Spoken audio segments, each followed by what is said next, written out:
Arepan nganggo titik. Berarti mau 20. Kapian. Sorry ya lang teko. Iya, iya. Yo. Iya, tahu apa? Celing gue. Kayak bangun. Siap. Geser. Sing mbok bangun nih. Ngomong sarene khusus. Aduh. Kambingmu tak kotak-kotak tuh kayak jamet anjir. Jamet gak tuh? Rebet sih. Baru. Ayo lanjut. Kasih malu, piye? Iki kok tulis. Garap saya. Wes iki kurang Kini. Itu kasih apa iki? Kuwi Google arti pengertiane. tugas kelompok kan sing halaman iki mung lha dhewe sing garap separo nek sekolahan. Heeh. Kuwi kayak sing setengah kan isine ngono. Saya tahu. Kampung kae. Wong ngono kuwi lho, oke. Iki dampak Apa kan bukan iya. Cuma ae. sing sumber daya manusia. Wes bar kan? Sing itu bagianmu mung wis kabeh. Ya nek no, kuwi garapan dong. Ayo, Kita teko. Bagian ilmu kuwi. bukan telat. Turun garap. Ayo selfie. Pane kan ade. Ayo selfie. Ayo. Ayo. Loading. Selfie. Ayo. Ham sarono to. Jangan. Ya, Garap garapan. tugas. Kira sampe lu foto. Piye sih iki? 1, 2, 3. Oke. Kirim GC dong, kirim GC. Gice. Ilham Ketero. Ya. Hambatan Ilham. Makan. Agen foto sih. Terus sih. Kan dia Kan dia sing garap udah wae. Ngadeg. Iya lu. Ayo. Kami kondangan padahal kan tapi biasa-biasa. Mana kami ini pasaran banget meneh. Iya banget. Ekonomi. Tugas sih, Rom. Aku wes Banget kabar piro? Sudah 6. Yo. Gawe ro. 20. Mas. Ekonomi lo kan garap 5 kon. Cut. Nah, jadi teman-teman, apa itu bullying? Jadi bullying adalah kegiatan yang bersifat agresif atau berulang-ulang yang bertujuan untuk mengintimidasi atau menyakiti orang lain. Nah, biasanya ditujukan untuk perorangan ataupun kelompok. Nah, bullying sendiri biasanya terjadi dalam kehidupan kita sehari-hari. Bullying sendiri dibagi menjadi dua, yakni verbal dan non-verbal.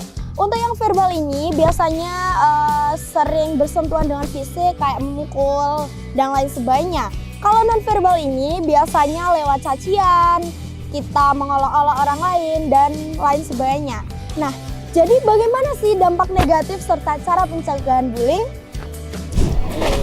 Nah, dampak dari bullying itu bukan main-main loh guys. Contoh yang sering muncul ialah gangguan kesehatan terhadap mental. Bisa berupa depresi, gangguan kecemasan, susah tidur, bahkan bisa menyebabkan kematian. Nah, dampak dari gangguan kesehatan mental ini bisa dialami korban dalam jangka waktu yang lebih panjang. Maka diperlukan pentingnya orang tua kita membawa kita pergi konseling ke psikolog. Lanjut. Nah, selain masalah psikologis, bullying juga dapat berdampak buruk bagi fisik seseorang, seperti gangguan pencernaan, sakit kepala, dan penurunan daya tahan tubuh. Kondisi ini juga dapat memperburuk kesehatan seseorang yang telah mengalami riwayat penyakit sebelumnya, seperti kondisi gangguan jantung dan penyakit kulit. Bullying dapat menyebabkan menurunnya tingkat kehadiran siswa di sekolah, menurunkan IQ siswa, menurunkan nilai akademik siswa, depresi, menghilangkan kepercayaan diri, dan juga meningkatkan angka kenakalan remaja.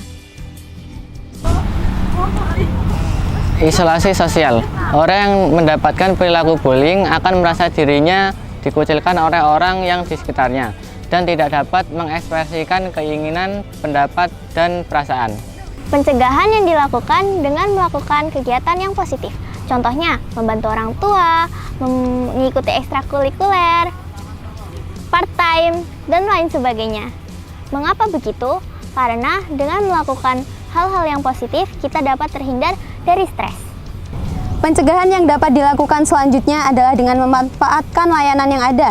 seperti bimbingan konseling dan juga tes psikologi. Teman-teman mungkin banyak yang berpikir bahwa tes psikologi itu harus nunggu gila dulu. Tapi nggak gitu ya teman-teman. Tes ke psikologi itu banyak sekali manfaatnya. Contohnya untuk meningkatkan potensi dalam diri, untuk mencari solusi dari masalah yang kita punya, dan lain-lain. Pencegahan selanjutnya yaitu dengan bangun hubungan dan komunikasi yang baik. Wujud komunikasi yang baik yaitu dengan bersedia mendengarkan, melatih kemampuan mendengarkan, memberi kesempatan orang lain untuk mendengarkan, bersikap antusias dengan lawan bicara, dan tampilkan wajah bersahabat. Bullying tidak hanya terjadi secara langsung, melainkan bullying bisa terjadi pada media sosial loh. Oleh karena itu, yuk kita gunakan media sosial secara baik dan bijak. Berbicaralah kamu kepada orang yang kamu percayai dan janganlah sekali-kali kamu berbicara kepada orang yang tidak kamu percayai. Stop bullying, kita dukung, kita